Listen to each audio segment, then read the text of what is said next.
Our cover story tonight is from Myanmar, the land of pagodas. 2 years after coming under military rule, has the country now slipped into China's embrace?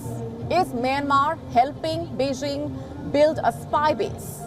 I'm asking these questions because of some new satellite images that show telltale signs of military modernization, which, by the way, seem to have China written all over them.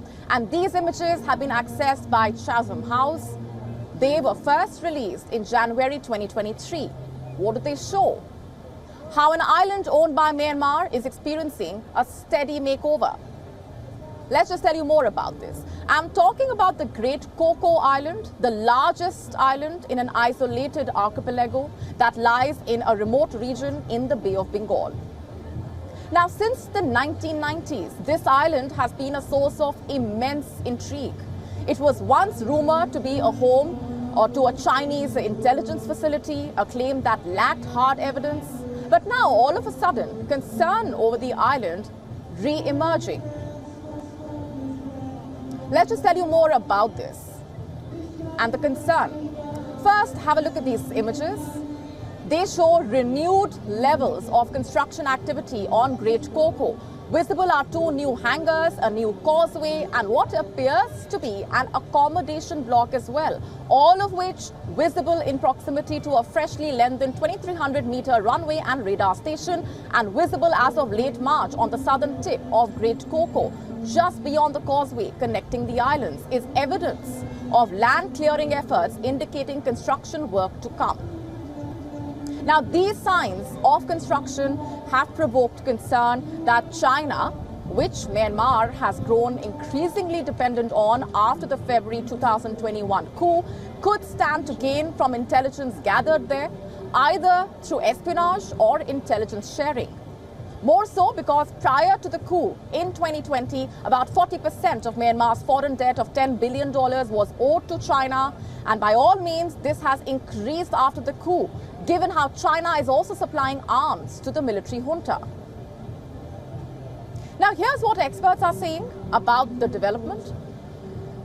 Jason Tower, Myanmar country director at the United States Institute of Peace, saying, and I'm quoting, "With Myanmar reliant on China for international support and economic development, it's extremely likely that the army would share intelligence with Beijing and support China's strategic initiatives. And this presents a significant challenge to regional security and will likely generate significant tensions between China and India in the Bay of Bengal." Now, how will it generate tensions with India is the question.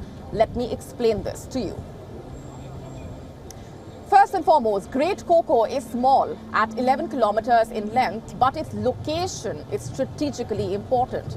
It's not only close to the Strait of Malacca, one of the world's busiest shipping lanes, but it also lies 55 kilometers from India's Andaman and Nicobar Islands, which host Indian Navy and Air Force bases.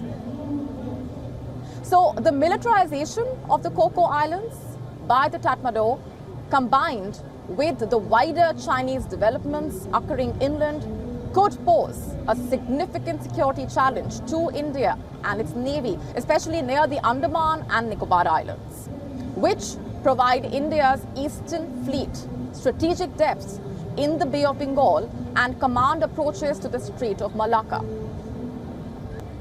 But after China gets access to Great Coco, Chinese commercial shipping could soon bypass the strait and offload their cargo in Myanmar, nullifying India's advantage. And that's not all. Great Coco could also be used as leverage in negotiations with Delhi. It can be used to extract economic support and maintain India's engagement with the junta. And just to put it simply, for India, Great Coco Island was in the past a place for outlandish theories. It may now become a real point of concern soon. WION now available in your country. Download the app now. Get all the updates on the move.